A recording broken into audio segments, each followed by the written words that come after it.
সমন্বয়ক বলছেন যে যদি আমরা মেট্রো রেলে আগুন না দিতাম, যদি আমরা পুলিশকে হত্যা না করতাম, যখন বিএনপি সিরাজগঞ্জের নেতা বাচ্চু বলেন আমরা এনায়েতপুর থানায় আগুন দিয়ে 13 জন পুলিশকে হত্যা না করলে এই আন্দোলন হতো না, তাহলে খুনি কি শেখ হাসিনা নাকি সমন্বয়করা? আচ্ছা দেখ, আমরা এটা ভবিষ্যৎ বলে দেবে। সমন্বয়ক কারা আপনারা বিচার করুন। আরেকটা বিষয়, যখন আপনি শপথ নিচ্ছেন, যে আপনি বলছেন যে সমন্বয়ক দায়িত্ব নিয়ে বলছেন যদি আমরা মেট্রো রেল আগুন না দিতাম, তাহলে মেট্রো রেলকে রাষ্ট্রীয় সম্পদ এটা রক্ষা করা আইন শৃঙ্খলা বাহিনীর দায়িত্ব। যে আগুন দিতে আসছে তাকে ঠেকানো না পারলে ওই পুলিশের চাকরি থাকবে না, এটাই তার সাংবিধানিক শপথ। সেখানে যদি সে ঠেকাতে গিয়ে যদি কেউ আহত হয় বা কোনো ধরনের অনাকাঙ্ক্ষিত ঘটনা ঘটে, এই দায় কিন্তু পুলিশের না, এই দায় যারা এসছে তাদের। কারণ এই অধিকার কাউকে দেয়নি কেউ যে আমি সরকারি রাষ্ট্রীয় সম্পদ আমি আগুনে পুড়িয়ে ভস্ম করে দিব, আমি মানুষকে হত্যা করব, পুলিশকে মেরে আমি ঝুলিয়ে রাখবো, এই অধিকার কেউ দেয়নি। তাইলে এখন আওয়ামী লীগ হত্যা করেছে জনমানুষকে, নাকি যারা প্রকাশ্যে এখন বলছেন যে এনায়েতপুর থানায় যদি আমি আগুন দিয়ে 13 জন পুলিশকে হত্যা না করতাম তাহলে শেখ হাসিনা পুলিশ ভয় পেত না, যারা বলছে আমি যদি মেট্রো রেলে আগুন না দিতাম, পুলিশকে হত্যা করে ঝুলিয়ে না রাখতাম, তাহলে এই বিপ্লব হতো না, তাহলে হত্যাকারী কারা? শেখ হাসিনা?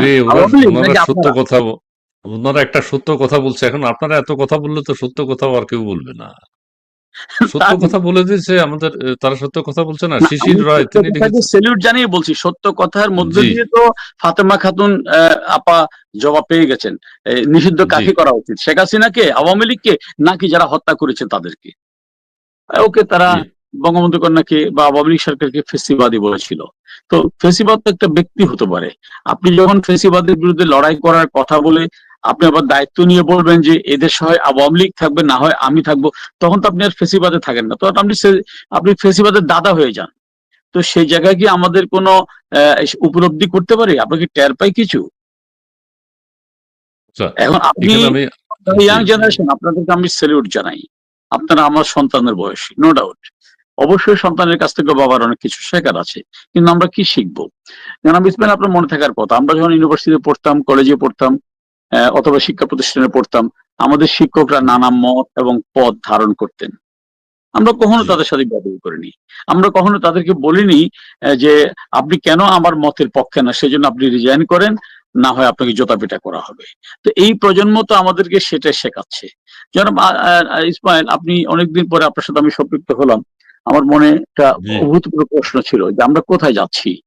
যে 5ই আগস্ট বঙ্গবন্ধু কন্যা ভারতে যাওয়ার পরে আমরা দেখলাম তখন ইন্টার পরীক্ষা চলছিল, আমরা মিডিয়াতে দেখলাম 1 থেকে 150 ছেলে মেয়ে তারা পরীক্ষা না দেওয়ার দাবিতে সচিবালয়ের সামনে গেলেন এবং তারা জোর করে সচিবালয়ে ঢুকলেন, 18 তলা শিক্ষা মন্ত্রণালয়ে উঠলেন, তারা বললেন যে আমরা পরীক্ষা দিব না। 14 লাখ যেখানে পরীক্ষার্থী, সেখানে সমস্ত 14 লাখ পরীক্ষার্থীর মতামতের তোয়াক্কা না করে 1 থেকে 150 বা 200 বা 500 ছেলের একটা মব জাস্টিসের মুখে তারা টোটাল পরীক্ষা বাতিল করলেন। আমরা এরপরে দেখলাম বাংলাদেশের শ্রেষ্ঠ কলেজগুলো, এই নটরডেম কলেজ থেকে শুরু করে প্রত্যেকটা কলেজের সাধারণ ছেলেমেয়েরা উইথ অভিভাবক রাস্তায় নেমে আসলেন যে না, আমাদের সন্তানরা পরীক্ষা দিবে। ওকে, তাদের দাবি যৌক্তিক। যারা আন্দোলনে আহত হয়েছেন তারা যদি পরীক্ষা সময় না দিতে, পরীক্ষা দেওয়ার মতো পর্যাপ্ত সময় না পান, প্রয়োজনে তাদের জন্য অন্য কিছু করা যেতে পারে, কিন্তু তাদের জন্য এই যে আমি 14 লাখ পরীক্ষার্থীর জীবন কি বিপন্ন করলাম, তাদের মেধার সুযোগটাকে আমি নস্যাৎ করে দিলাম। তাহলে আপনি যে কদিন আগে স্লোগান দিলেন কোটা না মেধা, তখন কোথায় গেল সেই মেধা? আমরা কি একবার ভেবে দেখেছি? আপনি যে বৈষম্যহীন সমাজের কথা বললেন, তাহলে যে আপনি 150-200 ছেলের দাবির মুখে 14 লাখ পরীক্ষাকে বাতিল করে দিলেন, এর চেয়ে বড় বৈষম্য পৃথিবীতে আর কি হতে পারে? আমাদের সন্তানরা যদি এই বিষয়গুলো একটু ভাবতেন, অবশ্যই তাদের কাছ থেকে আমরা অনেক কিছু পেতাম, কিন্তু তাদের কাছ থেকে পাওয়ার মতো কিছু কি আমরা পাচ্ছি? চট্টগ্রাম বিশ্ববিদ্যালয়ের সাবেক অধ্যাপক, যিনি প্রিমিয়ার ইউনিভার্সিটির ভিসি ছিলেন, উনিও জনাব ডক্টর ইউনূস সাহেবের কলিগস, ডক্টর অনুপম সেন, সর্বজন শ্রদ্ধেয় ব্যক্তিত্ব।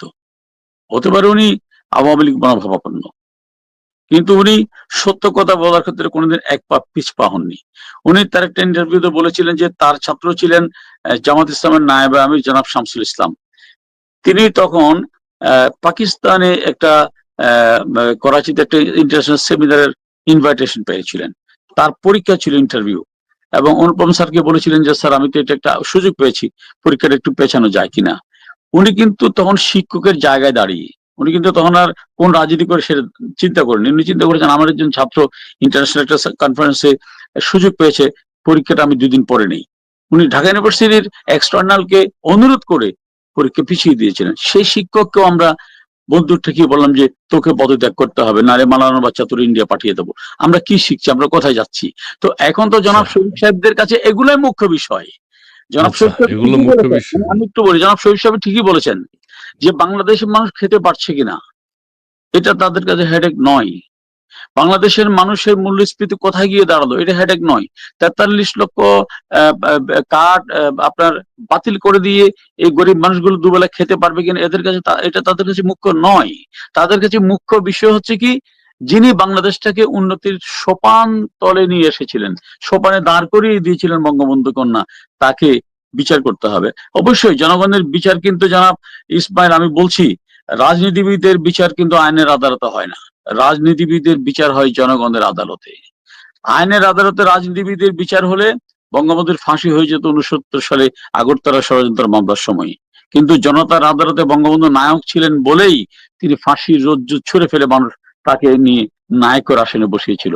এটা শুধু বঙ্গবন্ধু নয়, পৃথিবীর দেশে দেশে আপনি এরকম অসংখ্য নেতা পাবেন।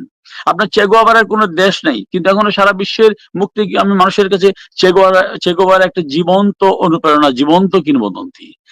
আওয়ামী লীগ 15.5 বছর ক্ষমতায় ছিল। জনাব ইসমাইল বিষয়টা খেয়াল করবেন, আমি মনে করি আওয়ামী লীগ একটি রাজনৈতিক দল, এবং এই রাজনৈতিক দলটি পরিচালিত হয় কিছু সাধারণ মানুষের সিদ্ধান্তের পরিপ্রেক্ষিতে। মানুষের সিদ্ধান্ত